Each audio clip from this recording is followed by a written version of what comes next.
we get through stuff, and then when we get through stuff, we want to share that. We learn something, we want to share that. So there's this very natural instinct inside of us to share what we know in an inspirational way. I think social media has been fantastic in allowing, and well, not allowing, enabling that to happen, as long as we don't get into the situation of where it becomes sort of competition, which it has. That's very damaging to our mental health.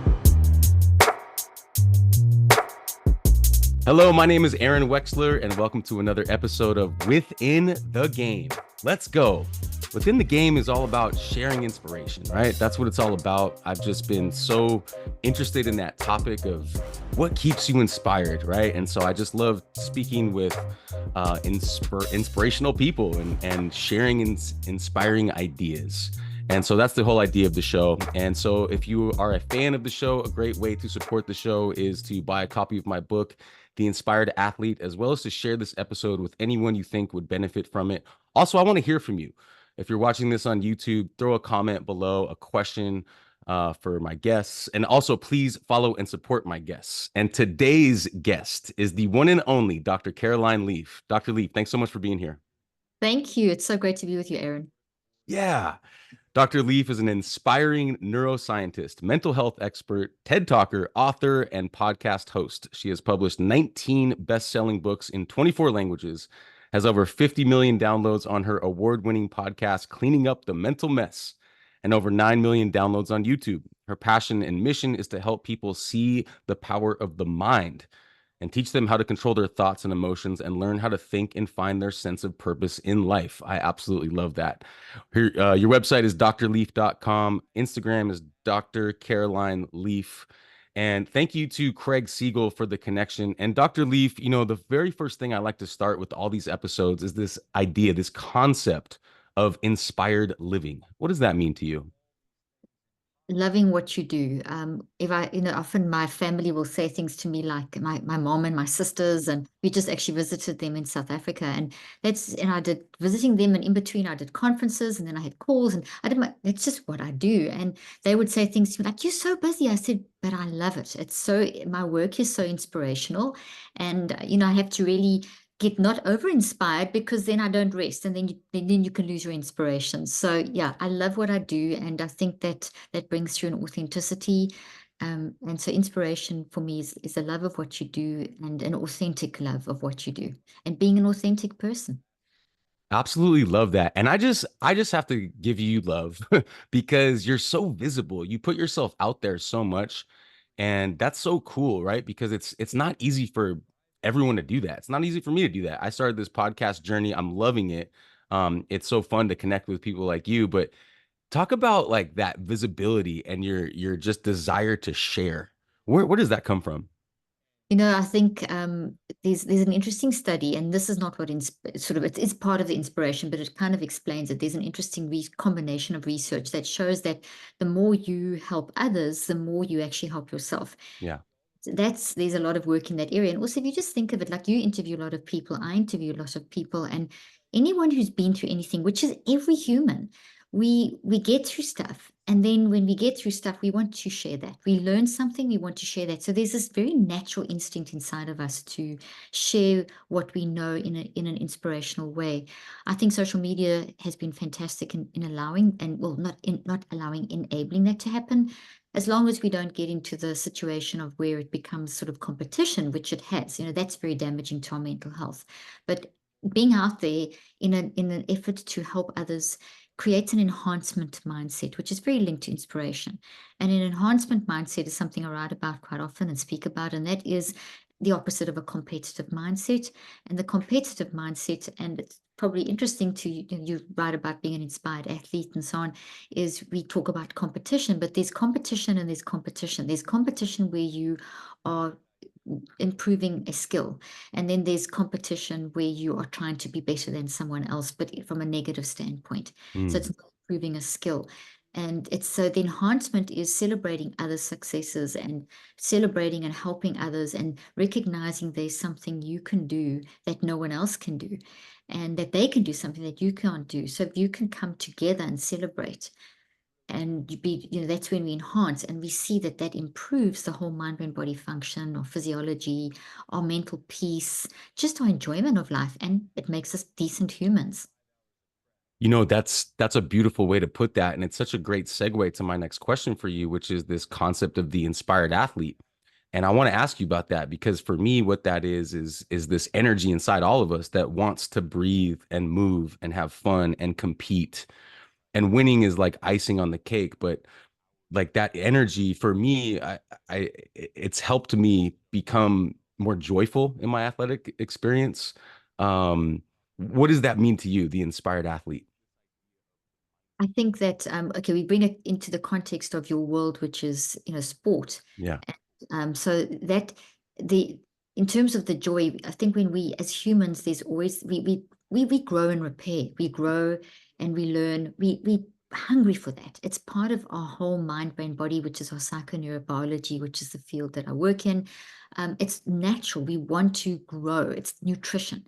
So when we learn a skill and we go into a level of competition and that kind of thing, and we want to improve and better ourselves, it's literally nutrition for our network, and it's healthy and good.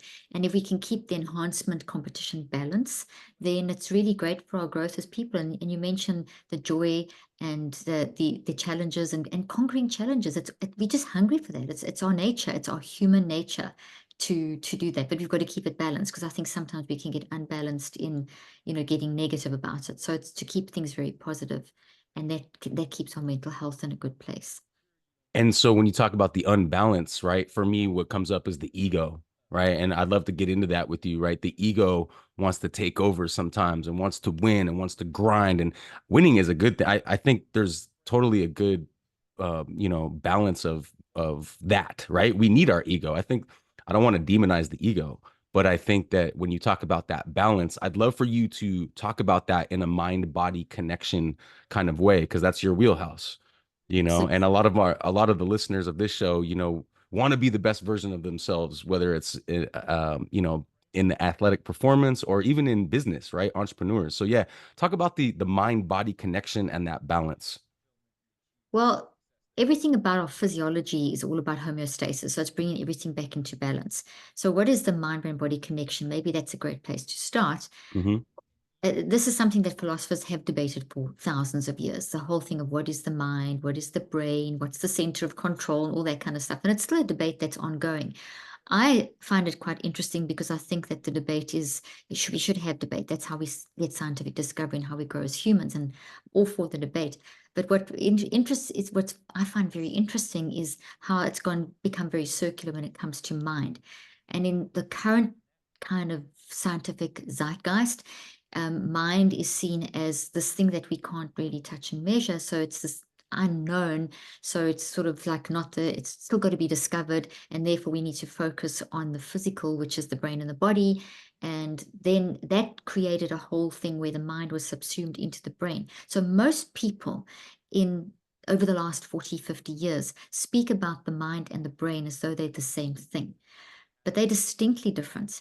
And also the body is just different from the brain is part of the body, but that's a big, the brain obviously does so much, but the body does a lot as well. So I like to talk about the mind brain body connection, psychoneurobiology.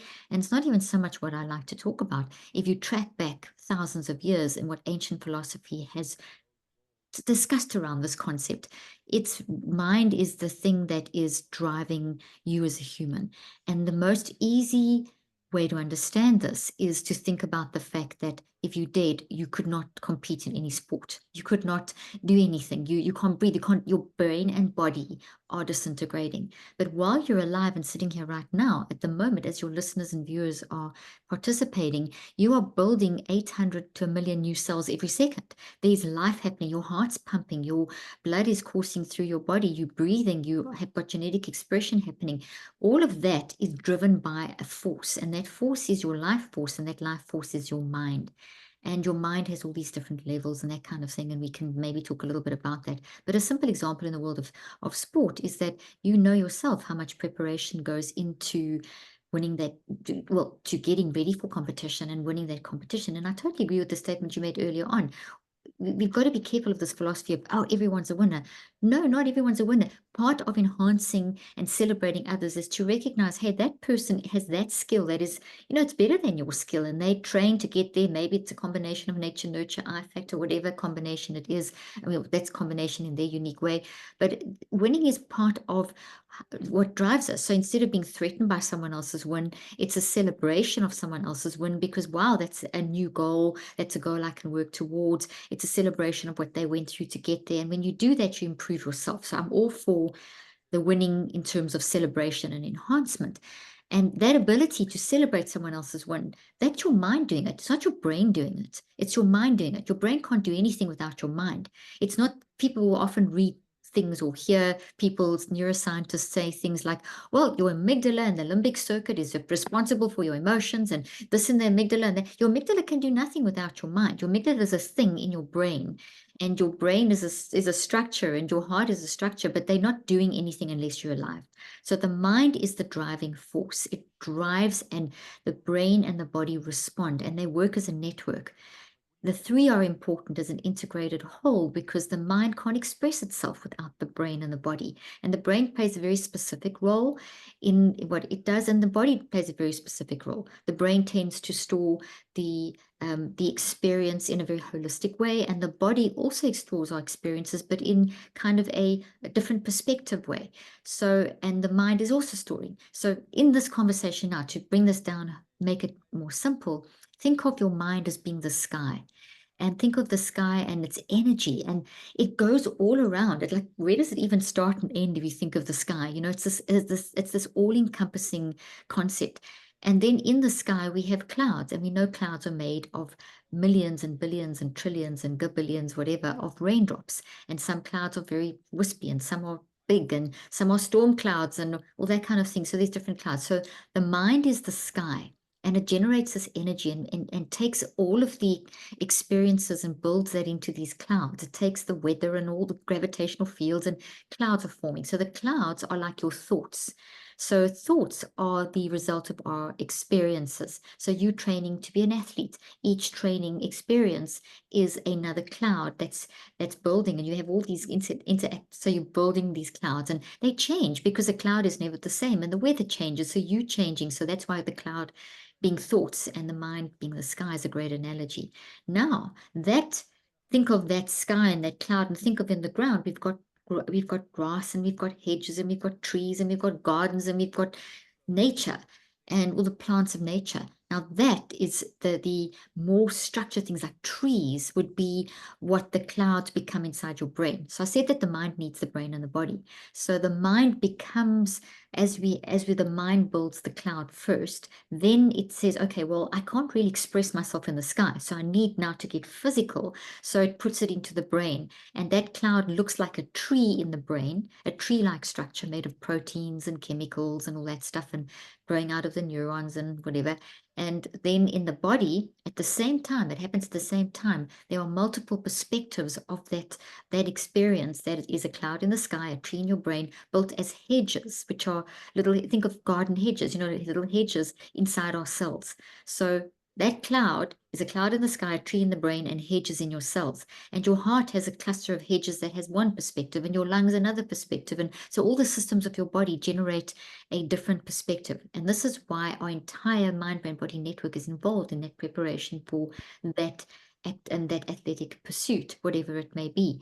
And how we are managing our mind determines the kind of cloud. So if I go into this preparation for whatever activity I'm doing, and I'm negative, and I'm not really putting everything into it, and I'm so caught up by that one's win, and that one's better than me, and I'm watching on social media about the curated life and the curated whatever, and so that now builds this rain cloud, and that rain cloud is disruptive. So the trees that form are kind of broken and pretty toxic looking, and the hedges are not really growing nicely, maybe soaked and laden with water because there's a storm. You see what I'm building? So that's not going to be a very inspirational, move into that particular athletic activity. Whereas if I get my mind under control, I'm going to have a beautiful set of clouds. It's going to give me the right kind of moisture for those beautiful trees and beautiful hedges, and I have a connected network, which then inspires me to move forward. So I don't know if that answers your question with that analogy. Hey everyone, thanks so much for being a fan of the show. I really appreciate your support. And if you'd like to further support the podcast, please grab a copy of my book, The Inspired Athlete. The Inspired Athlete is all about my personal growth journey, my athletic journey, my spiritual journey, all combined into one. And really the idea is that the energy of the inspired athlete is within us all, and it's up to us to evoke that. And whether you consider yourself an athlete or a competitor or not, it's my belief that the energy of the inspired athlete is within us. Even if you just decide to take a deep breath and just move your body, that's the inspired athlete. So it would mean a lot if you could help support the book project as well as the podcast by grabbing a copy.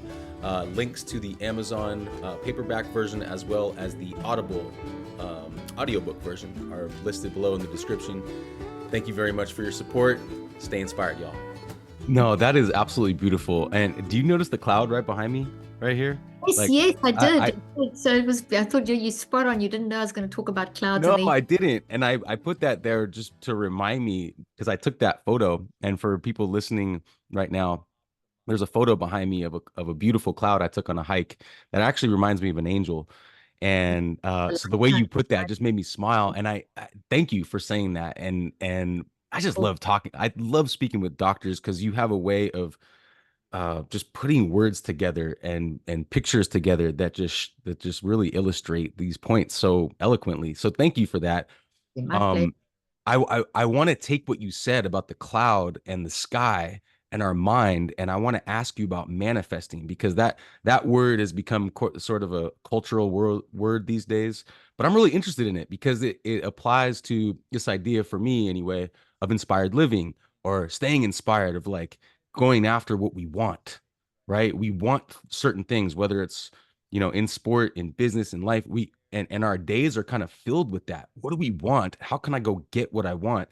To me, that's manifesting. How can I manifest something? So I would love to take what you just said and frame it in a way of like, how can we manifest what we want? Okay, so that word is a word that's loaded, and Right. our current zeitgeist has become very distorted. It's a beautiful word, and it's a word that does have meaning, but it's lost. There's been a bit of concept creep where it's got crept into everything, and it's also been very distorted. So the most extreme distortion, and you may or may not agree, your listeners may or may not agree, but the most extreme distortion or example of is something like The Secret. And there is, I mean, there's some principles in there that are obviously, good, but essentially what is being said there is that I can have a quick fix. If I just have a vision board, or I have this, I want this, I'm going to manifest it because I've made the decision to want it. And my mind is so powerful that I'm going to now make that come to me, law of attraction. And I know those were things that you wanted to bring up. So this is a good place, if you don't mind, for us to discuss it, because you can't talk about manifestation without The Secret and law of attraction and all these kinds of things. Now, none of that's scientific at all. And none of the law of attraction, these things are scientific at all, because what they are falling into is a category of quick fix. And we are in an era of the quick fix. If I feel bad, if I want 3 steps to give me 3 steps in 1 minute for how I'm going to solve an angry outburst. There's no ways you're going to solve an angry outburst in 1 minute. You may solve it, this angry outburst, but if you've got a pattern of angry outbursts, there is no quick fix. There is no 7 steps to this, or in a quick fix. There's 7 steps, but they're never going to be quick. So the manifestation, the way it's currently used, that's dangerous. That is the law of attraction type of thing, is that if I put it out there as a statement, then I do, and I don't really do anything else behind it. It's the statement itself is enough to create the energy to draw it into me. It creates an attractive thing, like a magnet. It doesn't. That's not scientific at all. It doesn't do that. What it's done is it's create a 4% intentional drive. Now, notice I said 4% intentional drive. So as humans, we are really good at having an intention, setting a goal, desiring something that we want. And we're good at that. We're pretty good at that, and we're pretty good at learning how to do that. That's why so many coaches and people teach that. Let's get vision board. Let's do this kind of thing. And it's nothing wrong, because we're good at that. What we're not good at, and we've got worse at, or it's not necessarily not good at, it's just that it's harder. And in our current day and age, we want everything easy. When in a previous sort of era, in previous generations, people were much more inclined to put in the effort for longer periods of time without looking for the quick fix, benefit back in a quick way. I'm trying to make this as simple as possible. So if you just put in the effort of in the minimal effort of setting the intention, generally people are motivated for about 4 to 7 days, and that's 4% of the journey. What about the other 96%? That's where the real sweat and blood and tears, and you as an athlete will understand that if you just to say, okay, I want to win this, whatever, by whatever, you know that you have to put in X amount of hours every day, every week. You know you're going to have to get a skilled trainer to work with you. You know the steps involved. So when it comes to sport, manifestation happens in the correct way because you understand that there is a lot that goes behind. So your goal may be to be inspired to win whatever, to get to a certain level, but you know you can't just get there quickly. Whereas in the manifestation secret sense, the book of the secret and law of attraction, it's more, there's the work is not there. It's just, I'm going to put that out there. I'm going to say those affirmations 10 times a day. There's no work involved in that. It's the cop out, it's the quick fix. And it isn't how your mind brain body connection work. Your mind brain body connection builds over time. The network builds. So when I talk about clouds, trees and hedges and chemicals and neurochemistry and genetic things happening, these things are happening all the time, but a teeny little bit at a time. And a lot of the work I've done is looking at how long does it take to actually create this cloud, tree, hedge, psychoneurobiological network into a network inside of us that drives us. Because what drives you, Aaron, are a bunch of networks. Okay, you've got your unique personality, and your unique personality has been developed from day one when you were born all the way through to where you're at and where you will go in your future. And that's being constantly, how has it been developed? You're learning new stuff. What does learning new stuff mean? It means you're building new networks, psychoneurobiological networks, clouds, trees, and hedges. And those, the more time you spend on those, the stronger they become and they drive you. So an athlete that's doing well and inspired is creating very strong networks to drive them. But they've made a decision to create that network. That's all mind work. Creating a network's all mind. Your brain and body can't do it without your mind. You're dead without your mind. That's bottom line. So therefore, to make something drive us, it's easy to just do the 4%, but to get something to drive it, you have to get the other 96%. And that requires daily work every day in cycles of 9 weeks. That's what I've shown with my research, my colleagues, and in this field. We see that to create change, whether it's on a mental level, whether it's on a physical level, whether it's in a entrepreneurial change you want to make in your business to improve your podcasting skills or whatever it may be, improve your financial skills. Not that you've got great podcasting skills. I'm thinking of me. I'm actually on a roll where I'm always trying to improve, because I listen to one of my favorite people that I listen to always talks, and this guy really runs a great podcast. I kind of think, what do you have to learn? You know everything. But that person actually is constantly learning how to improve podcast skills and interview skills and doing solo podcasts and all that kind of thing. So I'm always on a journey of trying to learn more about that sort of thing. And I know that I won't change today or tomorrow. I have to do, my intention is in my 4%, but the work is in the 96, and there's a good chance I'm going to have to repeat that cycle. Now that's a long answer, but it kind of knocks out about 10 of the things that you asked. Thank you to new sponsor of the show, Stretch Life, located in Manhattan Beach, California. Stretch Life offers assisted stretching for anyone who wants to enhance their flexibility practice. And if you're like me, muscle tightness is something I deal with on a daily basis, whether I'm in the gym training or out on the beach playing beach volleyball, or even sitting here doing this podcast. It's a challenge to make time for the daily stretch routine. And so I've been working with Amir over the last couple months over at Stretch Life, and I can tell a big difference in the way I feel. I have more range of motion, I have more energy, more muscle control, and just overall less pain. Stretch Life is offering Within the Game listeners 50% off your first session. Just mention Within the Game when you book online or when you call in for the discount. And also, if you do not have access to the Stretch Life studio, but you still want to learn more about how to enhance your flexibility practice, Amir is offering a free 20-minute phone call where he can share specific stretches and other specific tools that can help you. So visit stretchlife.com. That's stretchlife spelled with a Y to book your first session, and hope you enjoy the rest of the show. No, I love it. I love it. So the 9 weeks, is that the 63 days that you mentioned on the Lewis Howes podcast? Yes, yes, yeah, he loves that. And Lewis Howes, he's one of the ones I was referring to. He's such a Yeah, great interviewer as well, totally. and he's learning. And anyway, so yes, so I've been looking at there's people have been 21 days is the myth. That was some a plastic surgeon back in the 60s, Dr. Meltz, I think it was Mike Meltz, who discovered that patients heal in cycles of 21 days, which is correct. Oh, Our stem cells work around cycles of 21 days. So healing in our body works. So it makes total sense. If healing in our body works, our mind drives our body. So then our mind must work in the same way. So it isn't illogical to think there's something in the 21 days. There is. There's something in the 21 days. What is in the 21 days is a construction phase. So think of building a house. But if you've just built your house, but you haven't painted it, you haven't finished the interior, you haven't furnished it, that's the balance that you've still got to do. It's not really livable at that stage. It's not really, you've still got to do quite a lot to get it livable. So this 21 days is only phase one. And for the 4% intentional is the first week of the first 4 to 7 days of that. So if you think of the first 21 days as phase one and the second 42 days, more or less, and give or take a few days, I'm giving you rounded numbers here, but it's more or less in that region.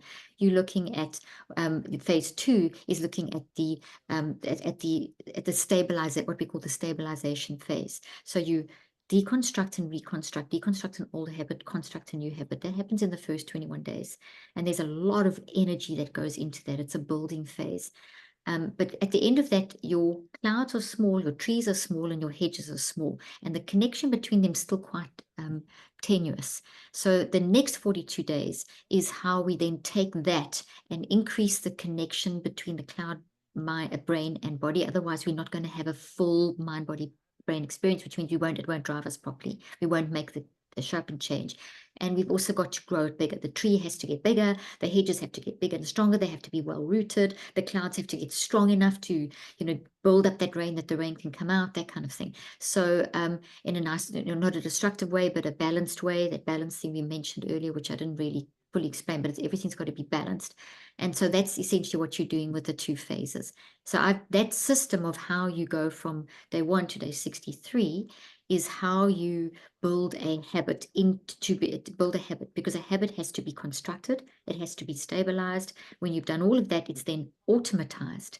And only when the habit is automatized, which doesn't mean it's some non-conscious, it doesn't mean it's some mechanical, automatic, dumb thing. It's highly intelligent. And a habit that's automatized is one that's constantly learning, because every time you get out there and play whatever sport it is that whoever's listening plays, whatever your athletic inspiration is, every time you get out on the field, you learn something new. Every time you pick up that bat, you learn something new. Every time you pick up that racquetball, you learn something new. So in other words, the automatized habit is intelligent and constantly developing. So it's a lifelong process of improving your skills. So the baseline is the 63. After that, it's an expansion of the baseline. And that applies if it's an entrepreneurial situation, like if you're learning, changing in your business, if you want to grow a business, you're not going to, the inspiration is 4%. The work is the other 96. I love that. No, I appreciate that breakdown. And I want to just go back. I want to push back on one thing that you said about manifesting, because I believe that that's part of this picture. And I want to get into emotional intelligence because I do believe that that's part of it as well. But isn't it important to set the intention, right? If you want to manifest something, let's say you want to qualify for the Olympics, right? That's what you want to manifest, right? So you set the intention. Yes, you have to do the work to get there, but doesn't setting that intention put you on a path to that inspired action? Absolutely, it's 4% of Yes. the, without that, if you don't have that first 4%, you can't have the other 96. So it's very important. Right. Right. So that's the difference I'm saying. The Got it. intention and to manifest doesn't happen in 4%. So manifest is a good word if you understand there's a 100% journey Got and it. multiple cycles of 100%. So there may be 10 100% journeys that you need to take before you get to the Olympics. And that there's the time involved. So the intention to manifest does occur in it's the first 4%. So you can set that goal. I want to be at the Olympics, but it's not just saying that doesn't draw it in. You have to do the other work. And I Right. think understand that better than when it comes to the mental side, because on the mental side, there's in the religious circles and also in the sort of well-being circles, there's a lot of, well, I intend to do this, and I'm going to say my affirmations, and I'm going to say them often enough. And well, why aren't I feeling less anxious? Why aren't I, what's wrong with me? Why am I different? So the well-being cycle can then can backfire on you in quite a negative way. And so to help people with this, Aaron, I'm sure you're probably aware, but I mentioned this in the Craig Siegel thing. I have developed a system that's 38-year system that I've been working on for 38 years, a theory and research and whatever called the Neuro Cycle system, which is how does this conversation get into your mind-body network? How does the desire to be an Olympic athlete get and make the decision with your mind and go through the process? How does all those experiences build in? How do I get them in as drivers of that goal? And Right. that's the neurocycle. The neurocycle is a system of how you do that. What do you do daily? What is that day-to-day, steps-by-step process that you need to go through in order to manifest? Because And manifest is the whole thing. yeah, and you have an app that Yes. helps with that, right? Exactly. I've got an app called the Neurocycle, which is Yes. available on iTunes and Google Play. We also have a web version, and there's so much in there helping people to deal with like just if you just got a bad habit, like maybe you just get irritated often, or you're on social media all the time, or you get FOMO looking on social media, or whatever, or you want to become more of a celebrator, enhancer versus a competitor, and that kind of thing. You want to stop playing the zero-sum game. Those are some of the typical bad habits, and you can apply to that. You can also apply to trauma, dealing with things that have happened to us that are bad. That trauma is something that's happened to you, that's grief and loss and Sure. abuse and that sort of thing. You can use it for that. And then you can also just use it if you just want to build in a new habit. You just want to get yourself into a good exercise routine or a good eating a diverse range of foods and that sort of thing. Yeah, So no, that's so cool that you have that. I'll link that below.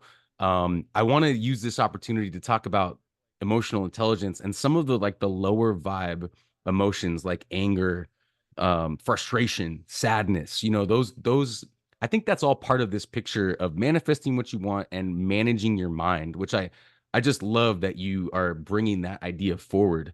So when we have those lower vibe emotions, frustration, sadness, anger, what's a good way that you could just share with us? Maybe like maybe like three little steps that we could do when we have those low vibe emotions that we can like use those as fuel to bring ourselves out of it and get back to the inspiration. step number one is to understand what an emotion actually is. Mm, So what an emotion actually is a warning signal. And when I say warning, it's not necessarily a bad thing, because warning can tell us, hey, listen, that was a great feeling that you just had when you had that conversation with that person. Just had a great conversation with Aaron. It made me feel good. I'm going to focus in on that emotion of making me feel very inspired. And I'm going to just for a moment think about how that did make me feel and build on that. And that puts a lot of very healthy energy into your networks and accesses more resilience. So the first step is to understand that emotions are telling us something. The second thing is what you talk about as low vibe emotions. Those would be, they have actually in terms of, I'm not going to go into all this physics and stuff like that and the frequency, but essentially those are warning signals telling us, giving us information that we need to pay attention. So an emotion is a holder, container of information. It's information that gets our attention. They're not signs, symptoms of a disease. Anxiety and depression, etc., are not symptoms of a disease. They are signals of information. They're telling you something. So if you are feeling anxious before a race or something like that, or you're feeling anxious before a big business meeting, that's a good level of anxiety. You, instead of running from it or trying to suppress it, what's it telling you? In other words, first lesson, emotions are all excellent. There are no bad emotions. Every emotion is giving you information. They are signals, warning signals telling you something. They live on a balance, in a balanced way. So if you think of those traditional scales, you go to the old-fashioned sweet shop and you've got a scale that balances, and they put the weights and the sweets on one side, just to give you an analogy that's people can, I think, all relate to. Emotions, this side could be what would be classified as negative. I don't classify them as negative. I classify them as just on the other side of the scale. So anger, jealousy, frustration, etc., which are all energy. and then happiness, joy, etc., etc. So it's easy to understand them as two categories, but they're balanced. We need both. And when we have both, they tell us stuff. So if you have guilt and it's balanced, the guilt becomes an energy that you can use to say, okay, well, it's information. Why am I feeling guilty? Right. There's information here. What is it? And then I take the guilt and I make it constructive and I use it for me. If, however, I feel guilty because maybe I got mad at someone or got jealous and I'm suppressing it, then I start tipping, and now the guilt, instead of being constructive, becomes destructive. And that's when we have an impact on our inspiration, on our physical functioning. We can't run as well. We don't have quite the same level of energy because this is very physically draining and mentally draining. So Right. yeah, so that's the first thing is to understand that about emotions. No bad emotion, they're information, they're balanced, they're all good. You can use them, but you've got to challenge them, you've got to see them as information. And if you don't, they tip. And then they can become destructive. And if you once you recognize that, you can bring it back up again. It's so you can be proactive and know this, or if it becomes destructive, you can rebuild it. That's what I also teach in the app. So that's the first thing. Yeah. Emotions is to understand that in the body, emotions, as we have an emotion, it is part of an experience. It gives the depth and quality and sensation to the experience. So like now in this conversation, our emotions, are we both very engaged? We're both interested in this topic. We're both being Yeah. very inspired. I mean, I hope you are. I am. Me too. Um, Yeah. I love this kind of thing. And so that's giving a lot of substance to it. So when I put that into the brain, so that's in the cloud, all this stuff I've just described. Now in the brain, that's going to build into like a healthy looking green tree with nice little droplets, etc. In terms of the analogy, in terms of the physiology, it's going to be proteins that are folding correctly. It's going to be a good balance of neurochemicals that are flowing. So you get what I'm saying. There's going to Yeah, be absolutely. in the Yeah. proteins, I mean, the sort of energy, gravitational fields, and I don't want to get too physicsy, but it goes down to all the different levels. Yeah, yeah. But maybe this is a good time to introduce one of our fan questions. I put out on Instagram if anyone had a question for you, to put it in. So Kaveh Nawab at Kaveh Nawab, he's a doctor. He's a friend of mine. He asked this question: could negative, low emotions actually hold important information and data for us to learn from? Can we get our energy back by redeeming the lessons these powerful red flag feelings pose? Exactly what the questions answer. Basically, I answered that question. So I'm so glad you read that question because that we can now link what I've said. So yes, Yes. the emotions are not symptoms of a disease. They're not symptoms of something bad. They are signals giving us information. And there's a great study that came out of the University of Texas in Tokyo showing how in Eastern philosophy, for example, the way you look and perceive at an emotion, like depression or anxiety or something, will shift your psychoneurobiology or your neurophysiology completely. So by seeing it as information, if you see it as a problem, as a negative thing that you've got to get rid of, then we actually go into a flight and flight mode, and we drop our intelligence levels. We have a very negative chemical reaction in our brain and body, and imbalance, versus if we say, okay, I'm feeling this depression, anxiety, guilt, frustration, irritation. That's okay. What is it telling me? And then, yes, you can redeem that energy, because when the balance goes, that drains the energy from the brain and the body, because our brain and our body and mind together, the three together, are trying to restore balance. And that's a natural inclination to restore Mhm. balance. That drains energy. It's like having a lot of apps open on your cell phone. It drains energy. So where do you want to put your energy? Right, right. I know we only have a few minutes left today, Dr. Leaf, but I do want to ask you about healing modalities. And I have a big section on healing, but since we're talking right now about bringing our energy back, there's two things that stick out that I want to ask you about. Number one is breath work, because a lot of athletes are starting to find breath work as really powerful, right? Not to open up your lungs, to get more breath control, and also to get more clarity. So I want to ask you about that. And I also want to ask you about contrast therapy, right? Ice baths, getting really, really hot, really, really cold, going back and forth. Hoff style, one of my friends. Yes, Wim Hof, exactly. So let's see if we can combine those two things. Can you touch on those two things? Oxygen is information. If you see oxygen molecules as information, the way you inhale And if you add your mind set to, because remember the clouds, remember the mind is your mindless, this gravitational field all around you, which I didn't quite mention, but it's a biofield around you. This conversation goes into that biofield first. Now we're breathing all the time. So the way that we approach something, so I'm approaching this conversation, or I'm approaching this workout on the field, or whatever it may be, with a attitude of, I'm excited. I recognize this is going to be hard work, but this is going to be a lot of, I'm going to get tired of whatever it is that you're saying. But the way that you set your mind around the oxygen molecules, literally as you're breathing, is taking that oxygen and putting that into the brain and the body as information that tells your brain and your body, hey, everything's good. You can you can optimize function. So breath work does that, and the different ways that you breathe, especially if you pair it, breathing on its own helps, but breathing paired, and I call this mind hacking, and I have it in my app, creates a whole different level of function. So that's the one thing. And the contrast stuff, like going in the shower for 3 minutes, getting in the ice bath, the Wim Hof breathing, where it's short breathing and then the long breathing and then holding your breath. That is basically driving oxygen to parts of the body that maybe didn't get it sufficiently. So it's reorganizing the level of information that oxygen takes to the different parts of the brain. So for example, the breathing, that the Wim Hof breathing, and then if you follow that directly with an ice, okay, the Wim Hof breathing will push one of them. Exercises, the standard sort of one that he teaches as a basic one.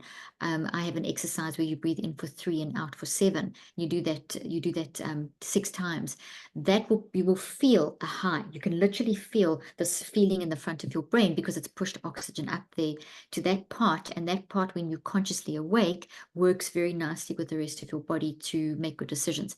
So your brain doesn't make the decisions, but your mind needs that part, because your mind uses that part of your brain. Remember, your brain responds. Your brain doesn't produce, it doesn't generate thoughts, but your mind needs your brain filled with oxygen there so that you can make good decisions. So people that are addicts, or alcohol, heroin, fentanyl, all these terrible things, reduces the amount of oxygen, for example, at that part of the brain, which impairs decision making, and that's another whole conversation. The contrast therapies, what they are doing is they put your body into a level of shock, and the minute your body goes into shock, it goes into it activates survival mode, and we have unlimited resilience. We do not have resilience. So what that can do is it's from the body out to the mind, because your mind, with your mind you make the decision to get in the bath. With your mind you actually get in that ice bath and you keep yourself there. Without your mind you couldn't keep yourself there.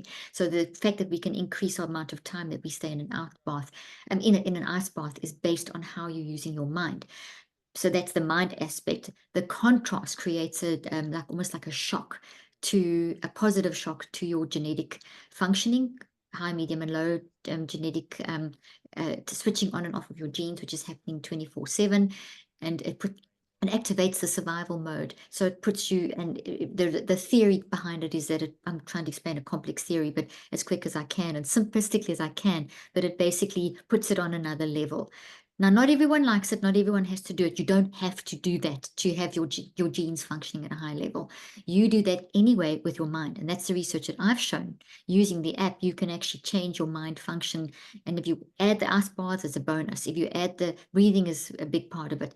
But you don't have to do that to function at a high level in your mind. It's great additional stuff.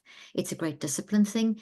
But your mind, you can do it. You can also train it in other ways. And I say that because there's been such an emphasis on contrast, on the ice. People think, oh, I can't handle it. Is there something wrong? Am I missing out? No, you're not missing out. It's a great added bonus. It will do great stuff for you, but you can achieve the same even quicker with your mind. Yeah.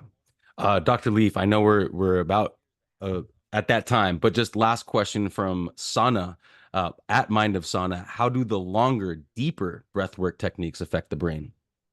Well, that's pretty much the same thing. Oxygen is information. So that's where if you think of how the Wim Hof breathing, also the 7-10 breathing, where when you hold your breath for longer, Yeah. and you take a very deep breath and you hold it in, it moves around the different parts of your body, and it basically creates a different type of rhythm with your energy. So it just gets things into the cells, because you want to get oxygen pushed to all your cells. So all the different combinations, holding for long, pushing out a deep breath, the puffing, the different types, the alternating between the different ways of breathing, are ways to make sure you get oxygen to all the different parts of your cells and systems. Dr. Leaf, there is so much more that I want to talk to you about. I have to have you on for a part two. Before we go today, please just share all of the ways that we can best support you and follow you. Absolutely. Well, I'd recommend everyone jump onto the app because that's an amazing way of helping yourself. And I've shown, I mean, the big thing is you with yourself, with your mind. You're not with your therapist or your coach. You live with yourself. So how to live with yourself and manage your mind 24/7 is important. So Neurocycle app, it's on the iTunes store, Google Play. Neurocycle.app is the website for that. My normal website, you actually see it out there, or my standard website is drleaf.com. Dr. Caroline Leaf on my social media handles, and my podcast is called Cleaning Up the Mental Mess. I'll link all that stuff below. Like I said, I have so much more to ask you, but we'll save that for part two. Dr. Leaf, I appreciate you making time today. To everyone listening, thank you for making it this far. Peace, love, and stay inspired, y'all. Thank you. Thank you so much. That's perfect timing. I need to jump off and on to the next meeting. Thanks so much. So great to meet you. Hope you enjoyed that. Thank you so much, Dr. Leaf. We'll let my team know when it's going to be aired. I will. Thank you so much.